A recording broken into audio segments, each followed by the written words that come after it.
Welcome everybody, welcome to this talk entitled Recent Trends in Virtual Analog Modeling Based on Linear with Digital Filters. I'm very glad to be here, and so first of all, I would like to thank you all for voting for this talk, and that's the reason why I am here, so I'm very glad. So let me introduce myself. I'm Riccardo Giampiccolo. I'm a PhD student, PhD candidate at the Politecnico di Milano from Milan, Italy, and today I'm gonna dive, and you are gonna dive with me into the magical world of wave digital filters. So let me check.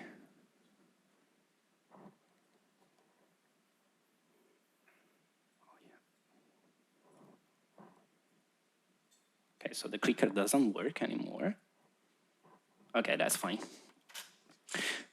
So this is a little bit of a recap for you. We are gonna touch some of the basics about the modeling, so modeling of the elements, modeling of the topology, and then I'm gonna present you some of the recent trends about this particular modeling technique, and which basically come from the work done either by myself or my colleagues over the past few years.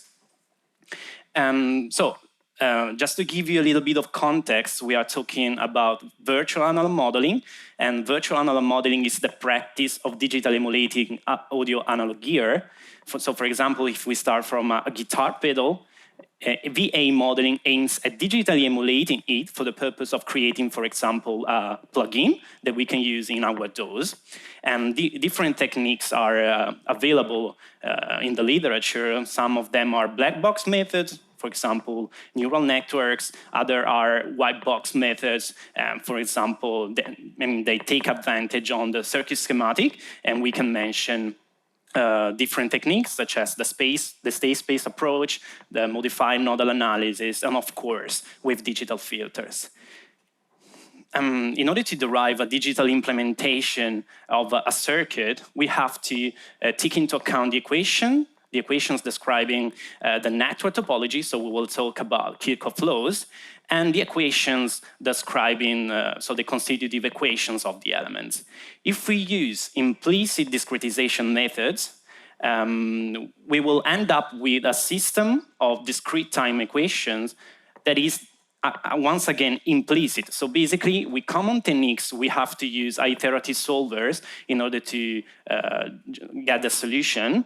Instead, we will see that basically in the wave digital domain, so with wave digital filters, we are not going to need iterative solvers for this case. And moreover, with common techniques, constitutive equations and topological interconnections are merged. And we will see that this is not the case for wave digital filters. But what are these wave digital filters?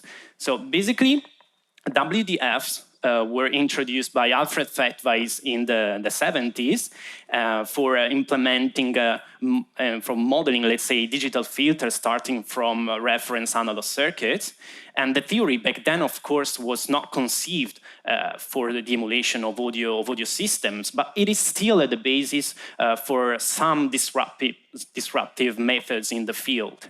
And I really like this quote by Professor Anthony Davis, which reads, "The theory developed by Fettweis showed the anticipated result that concepts from classical network theory could be transferred into the field of purely numerical processing of data." But what are the characteristics that make wave digital filters so appealing for VA modeling? So here I summarized some of them. The most important thing is that we are going to split the description of circuit elements and topological interconnections.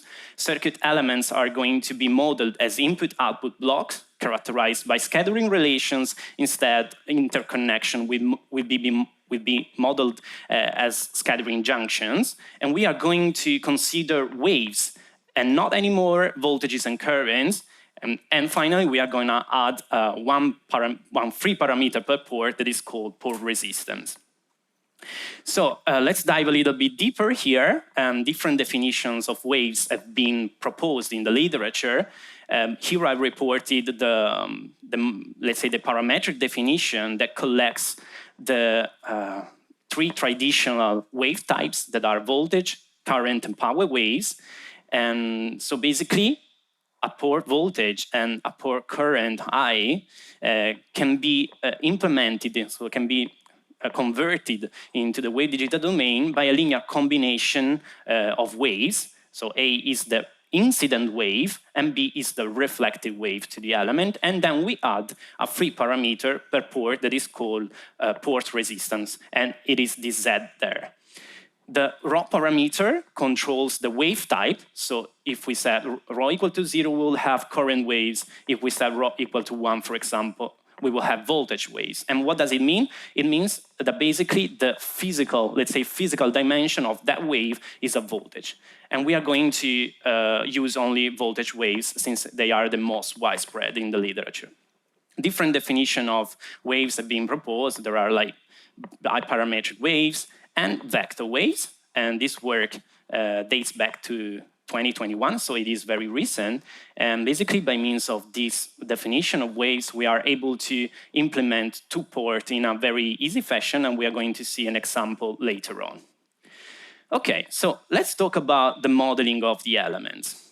We can represent the equation of one port in the continuous time domain as follows. So with a xc function that is, again, in turn function of like the port voltage V and the port current I. So the first thing that we have to do is to convert it into the discrete time domain, and then we are going to consider this xc tilde, that is function of V of k, where k and I of k, and where k is the sampling index, and we use a sampling frequency fs. And believe it or not, most of the linear one-port elements can be described by means of this equation that is the famous equivalent Thevenin model, where Re is a resistive parameter and Ve is a voltage parameter. So for example, let us take into account the case of the resistor. In the continuous time domain, we have the very well-known Ohm's law, so V equal to R times I. In the discrete time domain, we get this equation, but we can start from this equation that we will call the generic equation of one port by substituting Re with R and Ve with 0, we can obtain the discrete time version of the equation. This is a trivial case. This is even more trivial, and it is the case of resistive voltage sources, in which basically we substitute Re with Rg, which is the internal resistance of the generator, and Ve with Vg, and we get the same discrete, the real discrete time equation. But the most interesting case is the one related to linear dynamic elements. We can use the same model. So here I consider capacitors and inductors. I consider the continuous time, let's say, constitutive equations of these elements. So we have even the Laplace domain equations. So if we use discretization methods, such as, for example, the bilinear transform, that is the trapezoidal rule, we are able to get the discrete time version of the constitutive equation of the capacitor. But we can get the same equation if we start from this one, and if we substitute Re with Ts divided by 2 times C and V with this expression here. And we can do the same thing for the inductor. So basically, that equation is so powerful that allows us to model basically all the linear elements that we are going to consider. Okay, so now that we have understood how to represent them into the discrete time domain in the Kirchhoff domain, that is basically the domain of voltages and currents, we have to convert them into the wave digital domain, that is the domain of waves. And we will use these two, let's say, relations that basically are the voltage definitions that I was mentioned before in the discrete time domain. And if we apply this substitution of variables to the generic one port that we saw earlier, we get this equation here that is the Thevenin model in the wave digital domain. So here we recognize an instantaneous dependence of B on A. I remind you that K is the current sample. So basically, if we connect two elements together without doing anything, we will get an implicit relation, and thus we will have to use iterative solvers. But we still have to consider Z. Z that is a free parameter and can be, of course, arbitrarily set. So if we set Z equal to Re, we see that this coefficient goes to 0, and thus even this product goes to 0, and we can adapt the element, that this is the term that we use in this field. That means that we can remove the instantaneous dependence, and thus we can solve explicitly the element. So basically, we just have to set the pore resistance equal to Re, and this equation will reduce to the last one. So if we just start from what we saw, so all the discrete time models, we can come up with this table here that basically summarizes all the wave mappings of the linear elements into the wave digital domain. And we see that, for example, for the case of the capacitor and the inductor, if we substitute, so if we use the trapezoidal rule in order to discretize the time derivatives, we get that a capacitor in the wave digital domain is just a delay, and an inductor is just a delay with a sign inversion. In order to get these equations, we just have to cope with these adaptation conditions. Let's see an example of a two-port element. One of the most famous two-ports is the operational amplifier. Let's consider it to be ideal in this case, and we can model it by means of many different models. For example, here we have the Nalor-based model, the voltage-controlled voltage source model, and a resistive version of the VCVS. In order to implement this two-port in the wave digital domain, we just have to consider these vector waves that I told you about earlier. And if we apply this substitution of variables to the constitutive equations of the resistive VCVS, we obtain the element in the wave digital domain. But if we set this reference two-port resistance, that is basically this matrix of port resistances here, equal to this matrix, we are able to adapt the element and thus to remove the instantaneous dependence, and we will get that basically the waves reflected are equal to a vector of zeros. And it's super cool because basically we just have to, we can like forget about this two-port when we solve the structures. And this is like, it happens also with resistors as we seen earlier. So it's super cool, super useful to be used. And another way in which we can implement two-ports is that, for example, of encompassing them into scattering junctions, and different methods have been proposed on the topic. Let's talk about nonlinear elements, and diodes are the most famous in audio circuits. Nonlinear one-port elements, and so the whole thing about virtual analog modeling is to basically recreate nonlinearities in the wave digital domain, because basically those are what contribute the most to the sound that we want to recreate. And in order to implement diodes, we usually start from the extended Shockley model here. But unfortunately, we cannot write this equation in the form of the generic one-port, and thus we have to come up with different methods in order to solve the element. For example, lookup tables, Newton-Raphson solvers, and so on. Lately, we have been considering this model here that is based on the right omega function.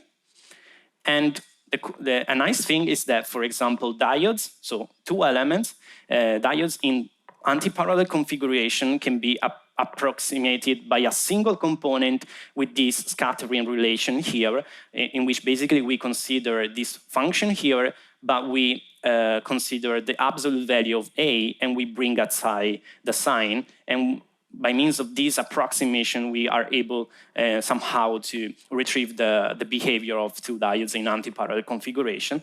But the most important remark about nonlinear elements is that they typically cannot be adapted. And thus, we cannot remove the instantaneous dependence between variables. And so we should come up with solutions in order to solve them. So this is another example of another one-port element, but I can skip this. I can also skip nonlinear two-ports since I won't consider them.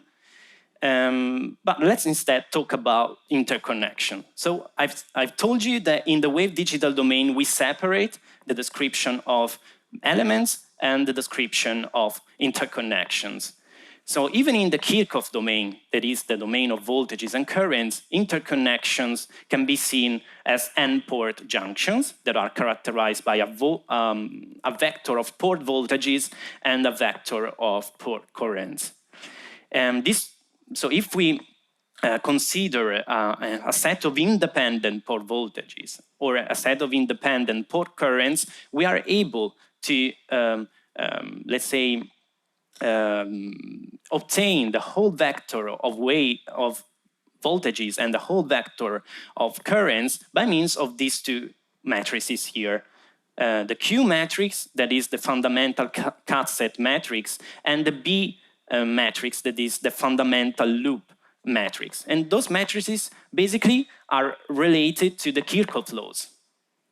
And the cool thing about this approach is that we can obtain those matrices in a graphical way if we start from a trick-or-treat decomposition of the connection network.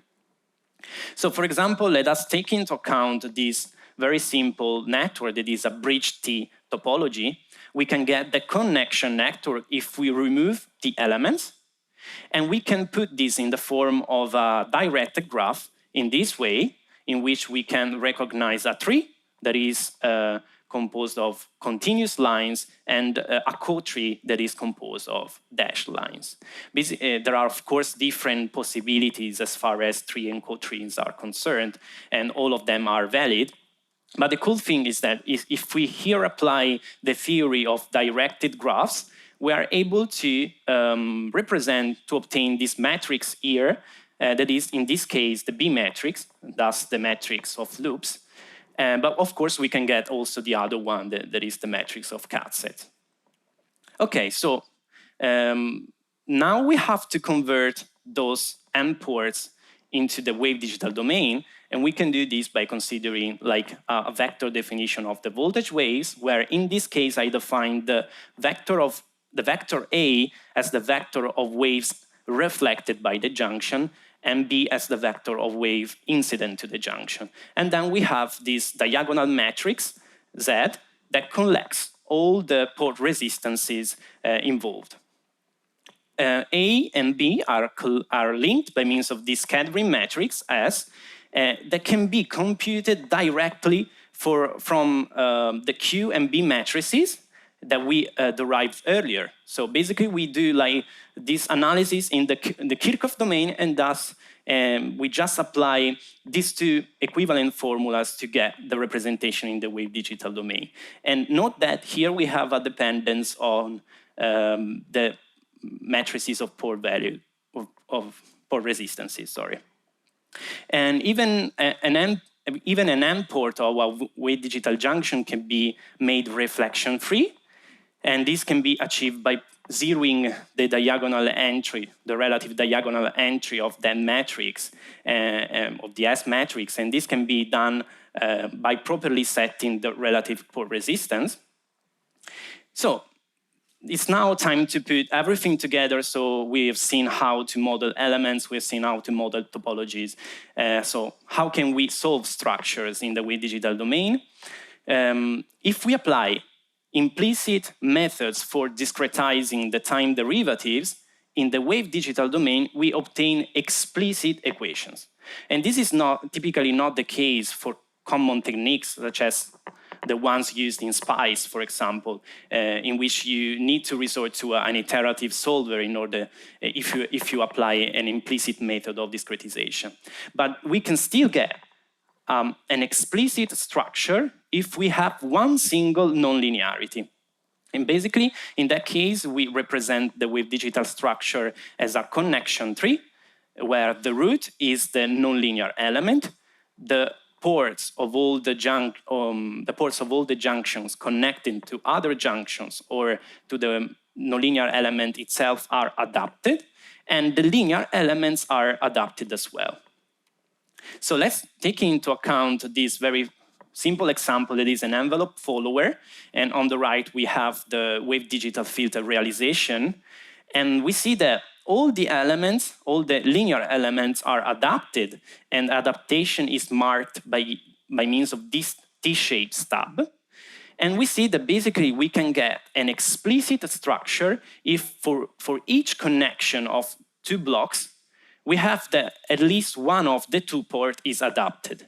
And in this case, we are able to sort everything out, because we have one adaptation for each connection. Okay, so since we are talking about circuits with up to one nonlinear element, I think it's nice to talk about techniques that allow us to reduce aliasing. In fact, the matter becomes very complex if we are if we take into account multiple nonlinearities, and the technique that I'm going to explain you has been tested only for circuits with up to one nonlinear element. So basically, back in 2016, Parker et al. Had this intuition that the discrete time of the antiderivative of a nonlinear function introduces less aliasing. So I have no time to explain you why, but you have all the references below, and of course I'm gonna upload all the slides later. But basically such an approximation is characterized by a smoother representation and thus by a lower bandwidth. Other works have been done on the matter. For example, Albertini et al. Applied this approach to wave digital filters. So basically they showed that a nonlinear function, f of a, can be approximated by means of this function here, which is in turn dependent on capital F, that is the first order antiderivative of f. And of course, other approximation can be obtained if we consider a generic order P for the antiderivative. And it can be demonstrated that if we apply such an approach, we introduce a delay of half P samples, which means that we have problem of synchronization between blocks in the wave digital structure. But this can be sorted out if we consider an extended period, Ts, when, for example, we have to define capacitors and inductor. But the cool thing is basically the results that we obtain. So let us take into account this very simple diode clipper. And these are the results of the simulation. In the first subplot, basically, we see that we have a very noisy spectrum. And of course, in this case, we do not apply the technique.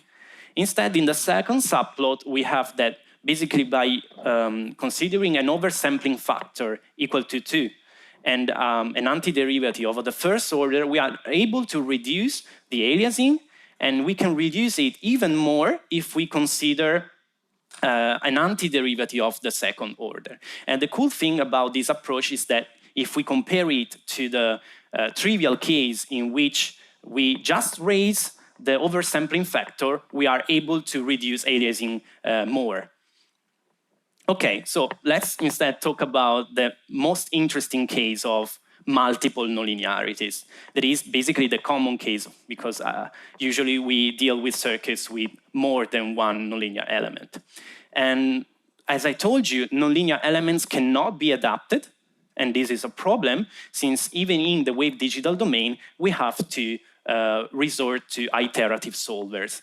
And different techniques have been proposed in the literature. Some of them are fixed point methods, others are Newton-Raphson solvers, and I would like to show you some of them.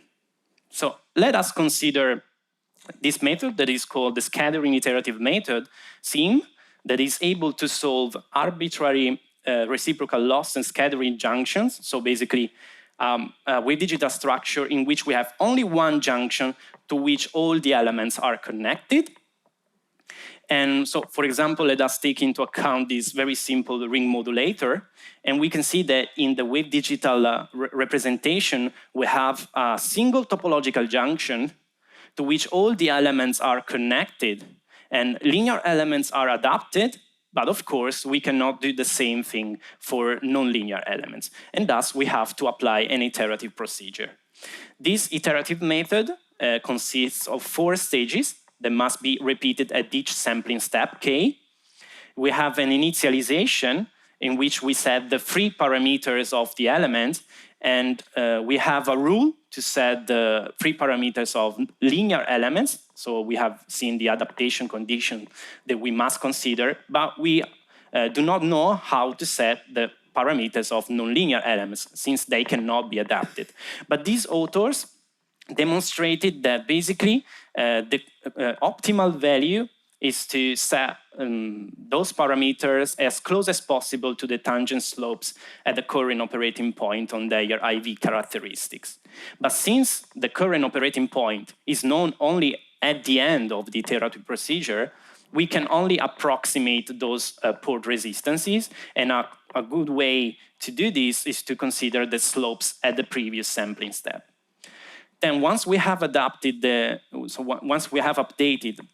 the port resistances, we have to update the matrix S, and I remind you that this matrix is dependent on the Z matrix. And then we use the value of vectors of at the previous sampling k in order to initialize the new iteration. We have a local scattering stage in which we compute the waves reflected by the elements and incident to the junction.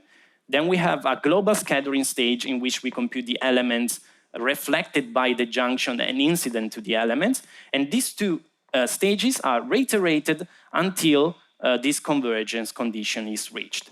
And it can be demonstrated that if we consider only positive port resistances, and it is always the case, and if we consider nonlinear elements characterized by strictly monotonically increasing IV characteristics, the method always converges to the right fixed point solution. And it can be demonstrated that if we set the port resistances of nonlinear elements, as I told you to do, so as close as possible to the tangent slope, etc., this method becomes way more faster.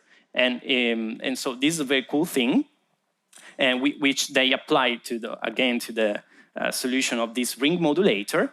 And here we have like some of the results in which basically we compare the results to a ground truth. In this case, the ground truth is spice. And we see that basically we are able to go faster, but without losing in accuracy. Other circuits have been considered using this method. For example, this asymmetric diode clipper. And in this work, the authors basically demonstrated that the bottleneck of this method is the recomputation of the scattering matrix that happens at each sampling step k. So at each sampling step k, we have to recompute the matrix, and this, of course, is expensive. And thus they say, okay, what if we update the port resistances only when they vary consistently and not at each sampling step? And basically, they demonstrated that with this threshold that they put to the update of the port resistances, they were able to increase the efficiency of the method. This is just to show you that the accuracy, even with this method, is preserved. And even other circuits, way more complex, have been considered. In this case, we have this wave folder circuit. And of course, here, we were not able to run this in real time, at least in a MATLAB implementation, but we were still able to run this faster, way more faster than SPICE. And so here we have like some plots related to the wave folding effect, basically as a function of the parameter controlling the wave folding, that is this potentiometer here. And okay, so I told you that SIM is able to solve structures composed of one single junction. What if we have structures composed of multiple junctions? We use this method that is called the hierarchical scattering iterative method, which is a generalization of the SIM algorithm, which is able to solve structures composed of multiple junctions. In this case, we arrange the structure as a tree, as in a tree-like fashion, where the root is the largest topological junction. The nodes are all the other junctions, and the leaves are the elements. We use this for the emulation of multi-physics circuits, since here the separation between physical domains should be preserved, and thus we have multiple junctions. So we took into account this circuit that is a possible output stage of a vacuum tube guitar amplifier, and we wanted to model the transformer here in a multi-physics fashion, which is basically we want to represent the components that we can model in the magnetic domain, and we can do this by exploiting the analogy that exists between magnetic forces, so magnetomotive forces and voltages, and magnetic fluxes and currents. So if we exploit this analogy, we are able to come up with this magnetic equivalent model in which the parameter here, that is an R, is the analogous of a resistor. And if we merge the representations, we get this multi-physics model in which basically what is depicted in red is related to the magnetic domain. Instead, what is depicted in black is related to the electrical domain. And the conversion between magnetic variables and electric variables is done by means of these two ports called ME junctions. So in the wave digital domain, we have this structure here in which basically we can recognize multiple junctions.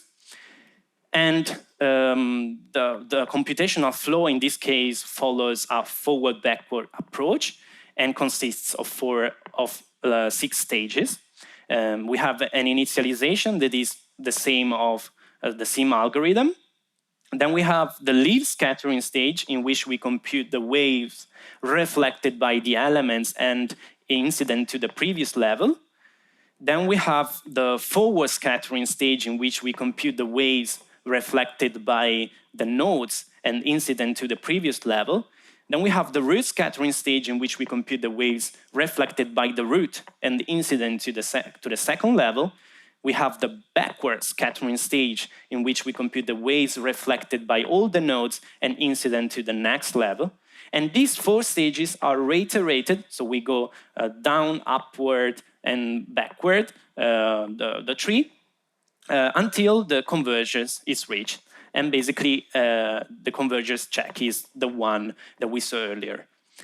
And so we were able to emulate this multi-physics circuit in which, of course, we had like a better possibility to model the magnetic nonlinearity of the transformer. In fact, we considered this nonlinearity that was like a saturation of the transformer core, and we had this nonlinearity in the magnetic domain, and thus here we have the magnetic flux density, and here we have the magnetic field strength. And these are the results. This is the voltage at the speaker, and this is the current at the speaker. And we see that basically we are able to get like the same accuracy, a good accuracy with respect to SPICE, but we were able to run this in the circuit in real time and faster than a SPICE-like implementation. Then we have another example that is related to a Newton-Raphson solver. So basically the previous 2 were fixed point methods. There are other methods in order to solve iteratively structure. In order to explain this method, let me say that basically it is a SIM algorithm in which we substitute the global scattering stage with this update rule. Back then, we had like a fixed point update rule. Instead, this is the classical, let's say, Newton-Raphson update rule, where JG is a Jacobian that is defined in this way, and this function f's are all the wave mapping of the nonlinearities, of both nonlinearities and linear elements. And the message here is that basically there exists a basin around the solution where the Newton-Raphson can be initialized in order to converge to the right solution with quadratic speed. And that this basing, if we set the port resistances of nonlinear elements, as I told you to do, and thus as close as possible to the tangent slope, etc., this basing becomes larger, and thus the method is more prone to converge. In this case, the authors took into account a dynamic ring modulator, and these are like the results again to check the accuracy. And this is a very cool test that they did. Basically, we have the average number of iterations and the maximum number of iterations as a function of the deviation in percentage from the optimal value of the port resistances. And we see that basically if we do not set the port resistances of nonlinearities, as I told you to do, we are increasing both the average number of iterations and the maximum number of iterations. This is a very nice work that we did in which we proved that wave digital filters are also suitable to be integrated into parallel algorithms. And in fact, wave digital filters are intrinsically able to be accommodated into parallel algorithms, since we are considering structure very modular, in which we separate the description of elements and interconnections. But moreover, SIM and HSIM are characterized by embarrassingly parallelizable operations, which are operations that can be executed independently of all the others. And for the HSIM algorithm, since we are working with a tree-like structure, it offers a great flexibility for designing parallel algorithms. Basically, we arranged the workload as a direct acyclic graph, from which we computed it is possible to, let's say, compute the theoretical and that's very ideal speed up that we can obtain with a parallel algorithm, and it is defined as this P here, that is the relation between the work, T1, that is basically the time needed by a serial program to like complete the execution of a workload, and this T infinity, that is the most expensive path in the DAG. So basically, we actually demonstrated that by borrowing very simple concepts from the parallel computing theory, we were able to increase the performance of the method. And we showed that we can parallelize the structures in very different ways. But I mean, the strategy that we called parallelization by root subtrees turned out to be characterized by the lowest number of synchronization barriers, and thus it was basically the most efficient one. So we took once again into account the output stage of a vacuum tube guitar amplifier, and we computed the cost of all the operations.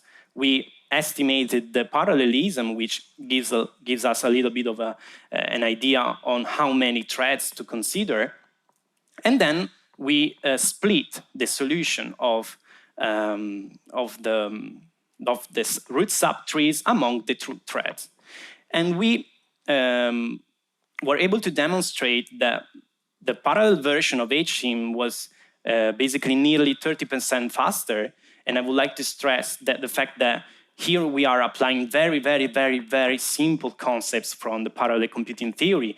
And of course, there's space to improve even more the performance.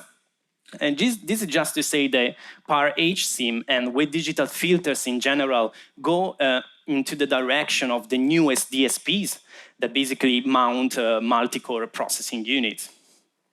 Okay, so this is the last topic for today, and is differentiable wave digital filters.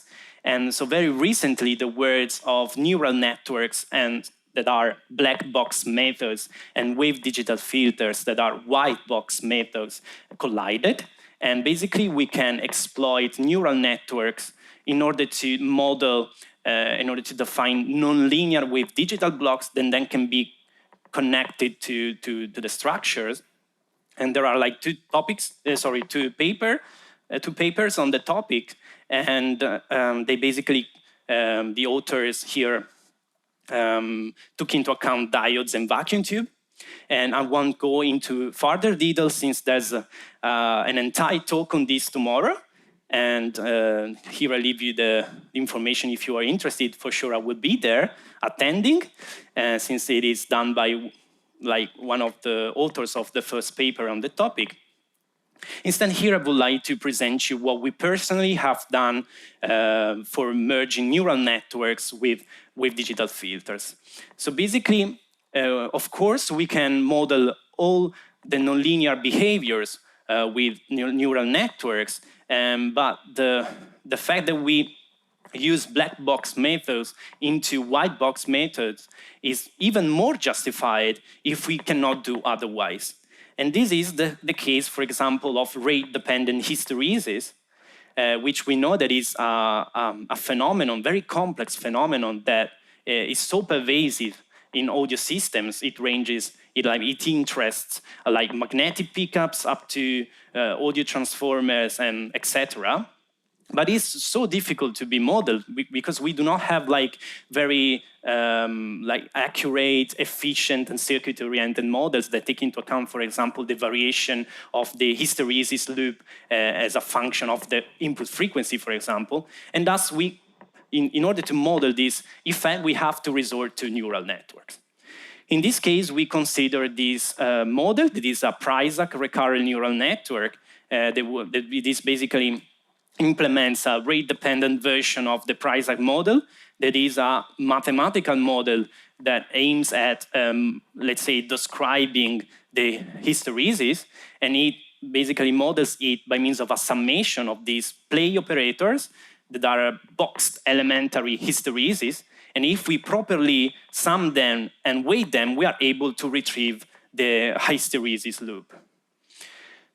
We took once again into account our output stage of a vacuum tube guitar amplifier, but in this case, we consider the transformer to be modeled, to be realized as shown, which allows us to model the magnetic domain with this very simple circuit and with one nonlinearity, that of course will be the one affected by hysteresis. And as far as the data set, we took into account 11 curves obtained from the direct measurement of the BH characteristic, so the magnetic characteristic, and with varying inputs, with varying input frequencies. Then we converted the points HB into points F, phi, that are magnetomotive forces and magnetic fluxes.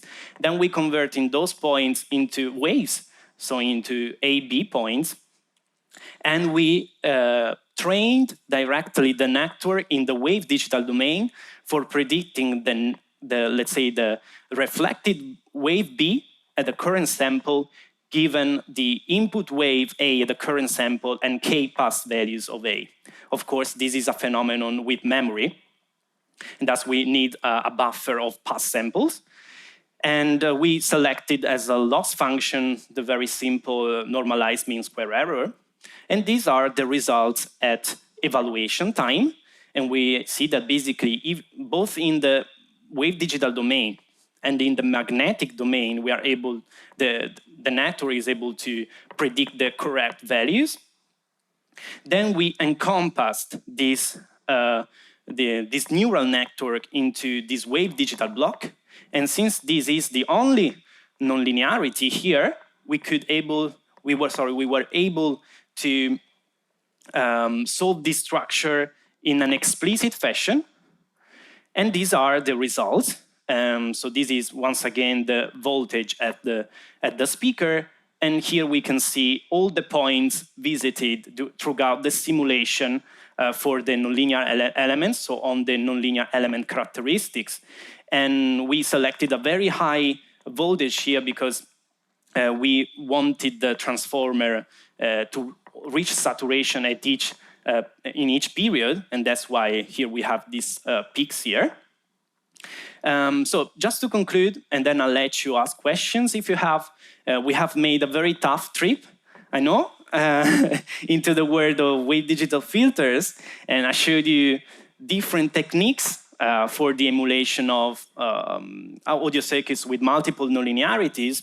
And but basically, the message that you can bring home is that with way digital filters are characterized by very cool properties, and they achieve, in general, better performance with respect to common techniques. And thus, at least they deserve a real chance in the audio industry.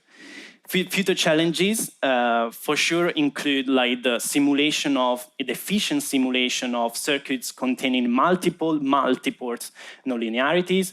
Just to say, for example, circuits with transistors. It's very trivial, but it's not. And of course, we can use neural networks for achieve those simulations, and different techniques are like under study right now. And so here are my contacts. You can reach me at this email address if you want. And so I will shut my mouth and I'll let you ask questions. I just would like to thank you very much for your attention. I know that it's hard to remain focused for such a long span of time. So once again, thank you.